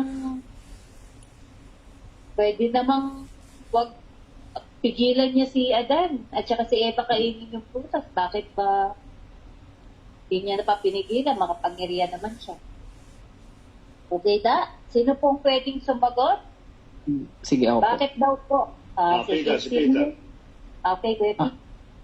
Para sa akin po, kung pinigilan ni God na ilikhahin pa si Lucifer, edi sana, pati dapat tayo, wala na. Kasi alam ni Lord na magkakasala din naman tayo eh. Edi kung alam naman ni Lord magkakasala tayo, dapat hindi na rin tayo binuhay din. Katulad ng kay Lucifer. Di ba po alam naman ni Lord na magkakasala si Lucifer, o siya yung sa kanya magagaling yung kasamaan o yung sin. Edi dapat ganun din po sana tayo. Kung naman kung aalisin naman niya si Satan dito sa mundo, edi lahat tayo mga makasasalanan. Tatanggalin na rin. Kasi parang unfair naman, parang kung kukunin niya si Satan, kung ikukulong na niya, tayo naman na makasalanan pa rin, i-remain niya. parang unfair naman kay hindi parang hindi siya hindi siya fair, di ba po? Parang hindi siya fair God na ganun na meron siyang pinapanigan ganun. Parang ano pa rin po siya, balance. Yun po. Okay. Salamat, Kuya Peter. Salamat po Kuya Peter sa mga input po ninyo. Okay, sino pa po ang merong input? Ate Rona, sige po. Ako pas yung kung bakit nangyayari yung mga nangyayari. Why does allow God if He is an all-knowing God? Kasi nga ayaw niya tayong maging robot. Kasi kung gusto niya na i-worship lang natin siya or kilalanin lang natin siya, then that is purely authoritative. Ang ating Panginoon is a loving God. Kaya inalaw niya naman na magkaroon ng, to say, everything happens for a reason because He wants us, even the devil, to know Him and to know His love and to know their love to Him and also the anger. Kasi kung sasaklawan ng Panginoon ang feelings natin, kasi nga di ba tayo yung greatest creation ng humankind, aside kasi yung angel wala silang free will. So yung nangyari sa kanila is judgment na talaga kasi when they rebel against God, they know everything about God, yet they deliberately Tumaas ng konti ang aeroplano ni Ate Rona. Nawala po ang signal. yun nasa yun na Ate nga Rona, pa, naririnig nawawala ka, Day?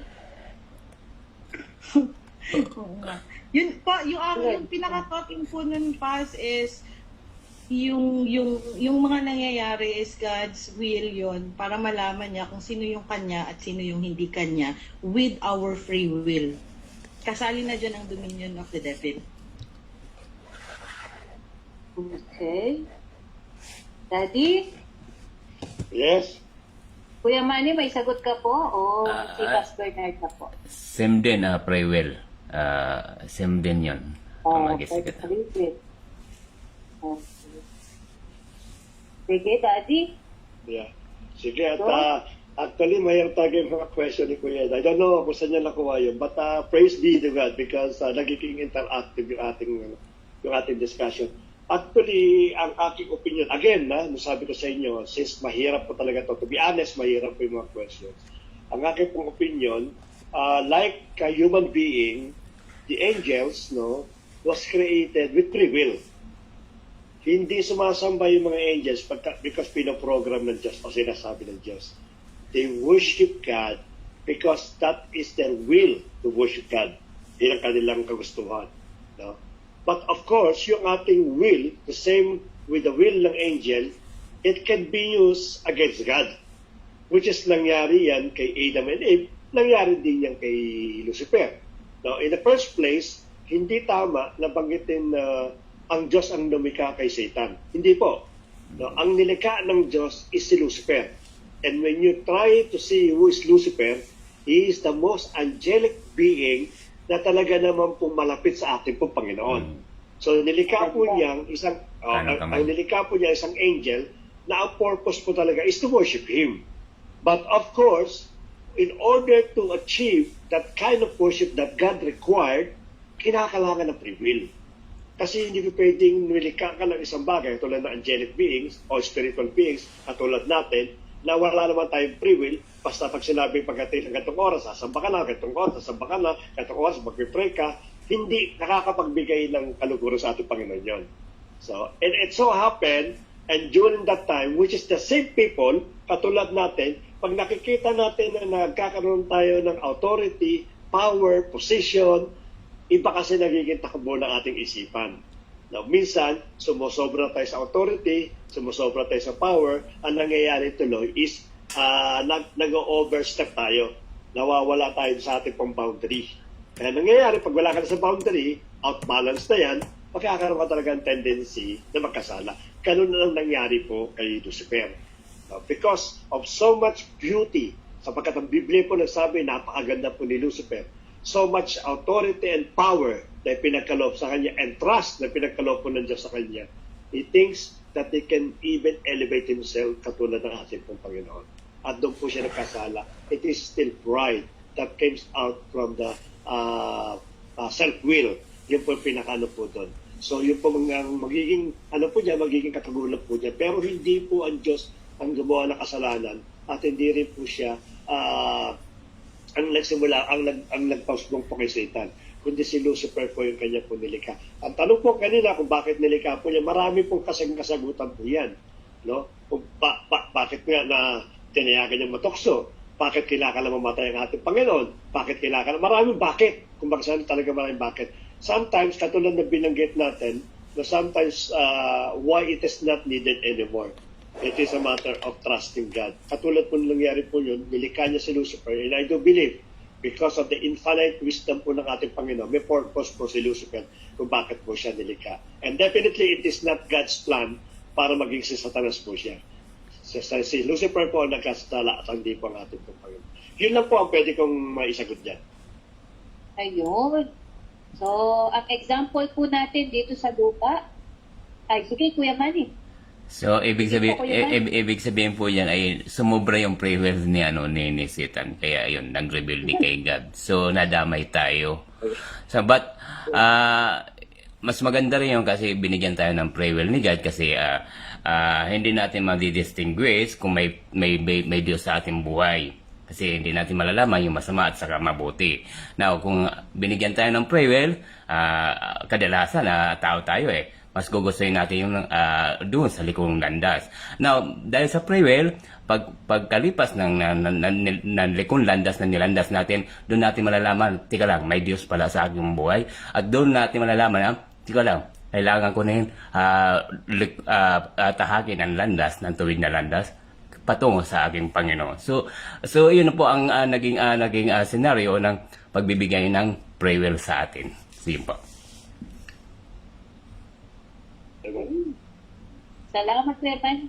So, yun po, no, napakahalaga sa Panginoon yung free will. Ay, sumasagot si Ate Rona. Sige, Ate Rona, go.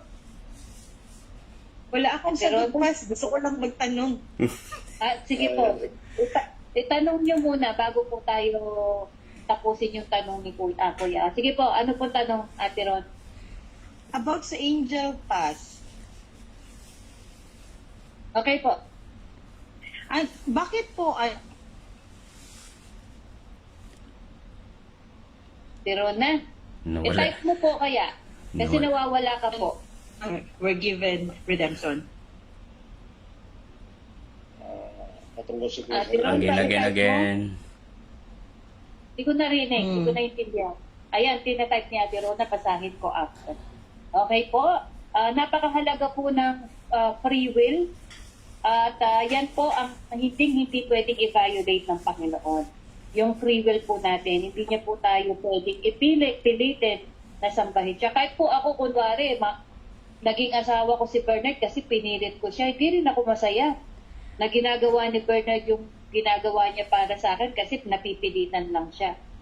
Di po ba? Mas maganda talaga yung kusang loob na binibigay na pagpupuri. At ang number 1 po na magiging kalaban natin is pride. Kapag po pumasok na yung pride, ayan na po ang ating pagbagsak. No? At meron pong tao ngayon na hindi lang po si Satan ang nagsabi na mas hihigitan niya pa si Jesus o Panginoon. O tingnan niyo po si Kibuloy, siya na ang ama, siya ang anak, siya pang ama. So ito po yung mga halimbawa na Talk to. espiritu ni Satan, no? Talagang lumalaganap po dito sa lupa. Okay, basahin po yung tanong ni Ate Rona. Why are angels condemned unlike mankind was given redemption? Okay po.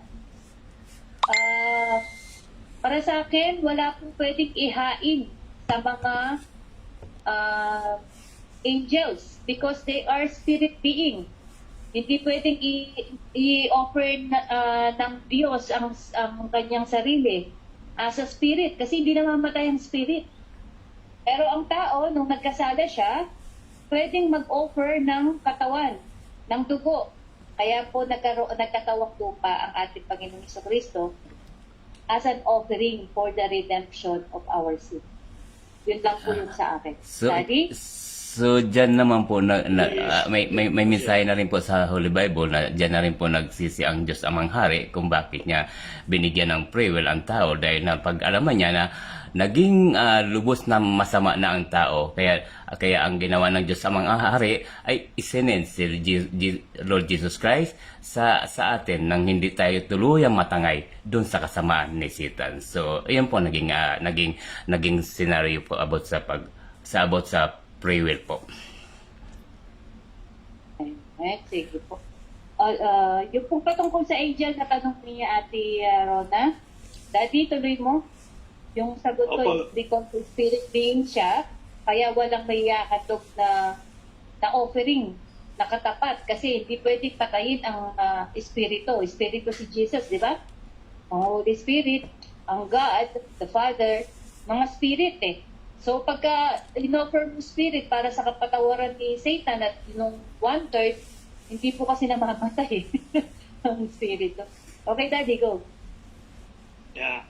Actually, the answer, dadugtong ako lang sinabi po ni Pastor. Tama po yun. Since they are considered a spiritual being, wala pong pwedeng redemption. Hindi po pwedeng i-redeem. Kasi ang i-redeem sa atin, yung ating pong soul na nagkasala. Ang angel po, wala po siyang soul. Siya ay spirit beings. No? At tayo po, may soul. Yun po yung i-redeem. Yun ang pwedeng i-redeem. So magitan po, nung ipinakita na ng Diyos kung paano po ito i-redeem. So magitan po ng sacrificial offering. So definitely, bagamat siguro, kung talagang aanin po natin at makikiusap ang angel, paano siya, para iligtas din siya, the question there is, ano ililigtas ko sa iyo? Wala ka namang soul. Kasi yun ang nililigtas ko. Yun ang talaga mapapahamak. Sino pa pwede iligtas? Kaya I do believe, hindi pa pwede magbigay ng sacrificial offering, which is also the Lord Jesus Christ, to cover the spiritual beings. So pag nagkasala po ang isang spiritual being, it is definitely condemnation na kagad po yun. Wala na po silang chance na pwede magsisi at wala na po silang chance na humingi ng tawad. No? Na definitely ang kaparusahan po kagad dyan is the lake of fire sapagkat yung pong pinakano po niya. Second thing, I do believe because they are spiritual being, they are more capable of something like gumawa ng mabuti compared to us. Kasi meron tayong body. Ang body natin, alam naman po natin po yan ang pinaka-contact mo ng mundo para magkasala po ang bawat isa. So somehow, nagkakaroon kasi ng battle. No, ang spiritual being, wala silang body. Kaya sabi nabanggit natin, wala silang pwede sisihin. At wala silang pwede sabihin, Lord, kasi making katawan, maano eh. Hindi katulad sa atin, meron tayong somehow na battle na kinakailangang alisin sa atin. Kung ano, may chance kasi. Kasi doon kasi yung contact of sins sa bawat sa ang spiritual being po wala. It's a matter of pride. Yung pride nila ang nangyayari po na cost ng kanila pong kasalanan. So definitely wala pong i-redeem sa kanila at ang tao lamang po ang pwede pong i-redeem because we have soul that God will redeem us to sa lake of fire. Yun po sa akin. Wala rin pinagkaiba yung Daddy, say po sa ako. wala Kuya Manny? wala rin pinagkaiba yung angel sa mga hayop na pag namatay ang hayop on the spot patay Tama. sila. So yun po. Yes, tama yun. Okay? Sige, Ate Rona. Wala po, pass. Tapos, yun lang po. Kasi nakikita ko kumikilos yung pag di ka nakamute eh. Kaya, pag may kumilos dito, kino-call out ko talaga. Kaya huwag kayong kikilos, huwag kayong hihinga po Kasi nasisense po ng ating team. Lubad na. Okay. Alagay ko, Kuya Joel. Nakita ko, kumilos si Kuya Joel. Huminga eh. Lobat na ang city ko. Yun po. So, dito po talaga na nakikita po natin na special po tayo talaga na pagkakalika ng ating Panginoon. Na tulad, tama po ba sana na mas special po tayo sa mga angels? Kasi po sa angels po kasi spirit lang po ang meron sila, wala po silang soul. So, dito po nangangahulugan talaga na na talagang special po ang pagkakalikha sa atin nating Panginoon dahil binigyan tayo ng soul para ma-redeem yung mga kasalanan natin. Di kagaya ng mga angels pagka sila yung nagkasala, wala nang kapatawaran. So ano na po 'yun, kumbaga nasa judgment po na po sila, ano. Di tulad po ng tao na kahit na ilang beses siyang magkasala, may pagkakataon pa rin po siya na siya maligtas. So, dito po makikita natin na kung gaano po talaga ka-painful ang ating Panginoon sa bilang tao po tayo, bilang Kristiyano. Kaya mapalad po tayo na tayo po ay naging Kristiyano na. So, ibig sabihin na yung pagiging Kristiyano po natin ay malaki pong bagay yun, maliban po dun sa mga unbeliever na sa ngayon ay hindi pa po talaga sila na nagko-commit sa ating Panginoon. So, salamat po sa Panginoon sa kabutihan at kabutihan niya po sa atin, na kahit na tayo patuloy na nagkakasala. Salamat. Yun lang po. Salamat po. Salamat po.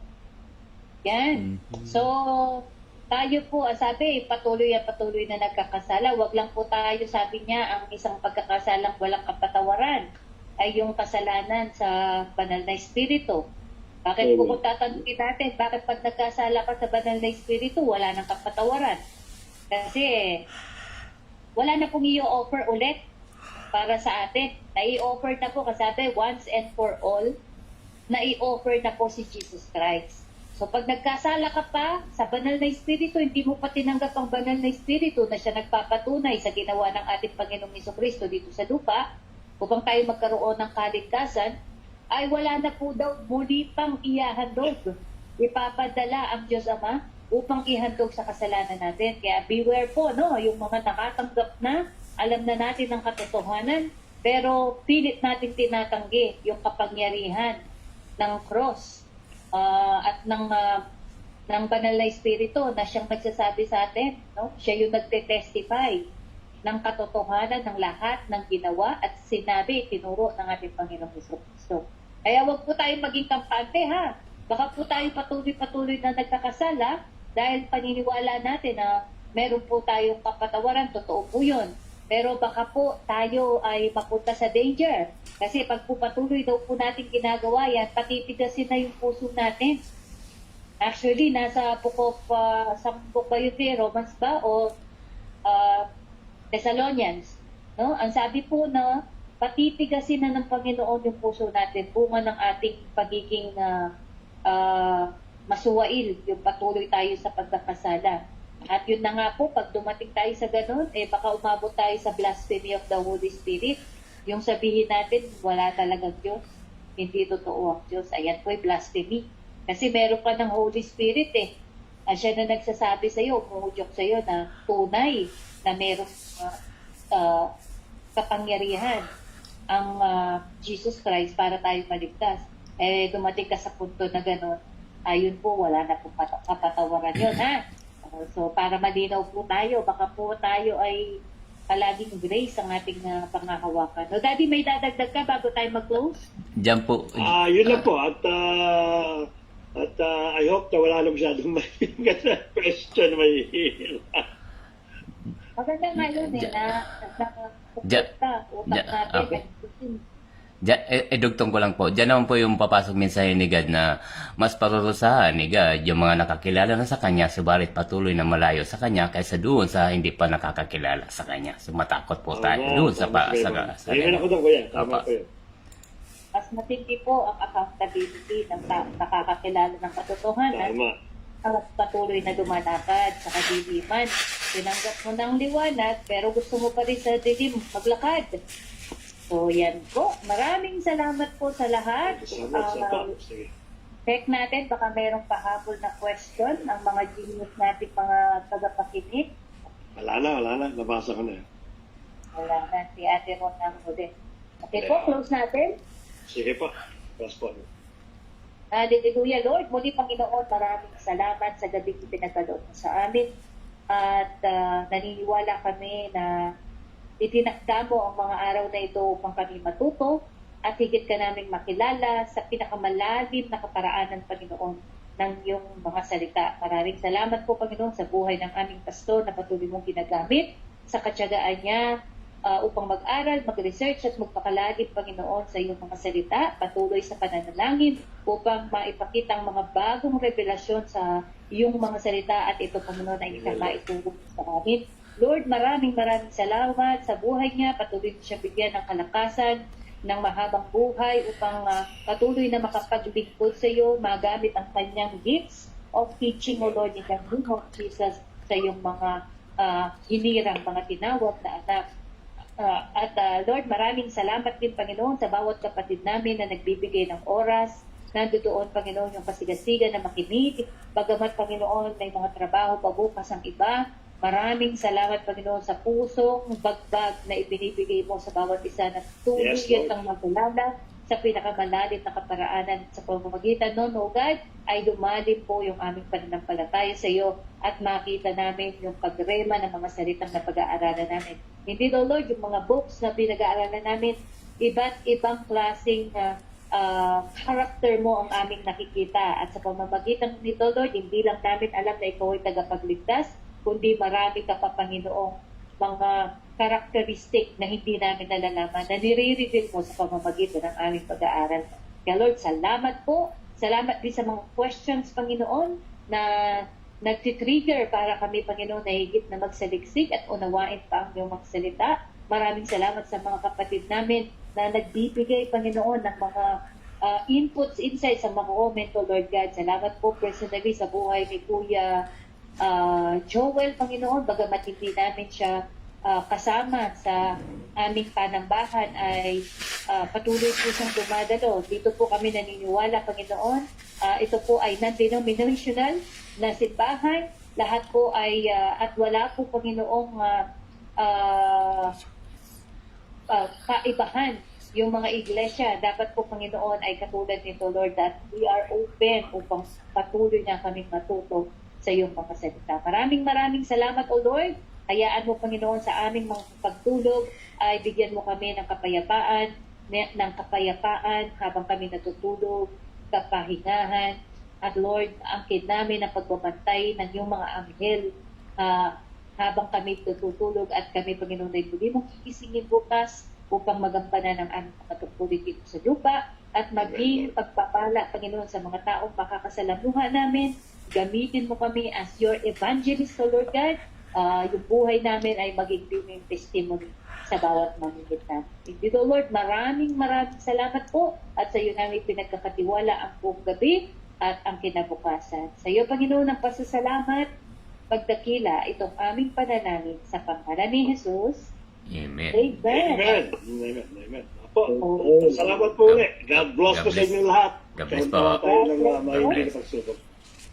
God bless po. God bless. See you next Monday po. Bye-bye. Bye-bye. Bye-bye. Ay, tapos na.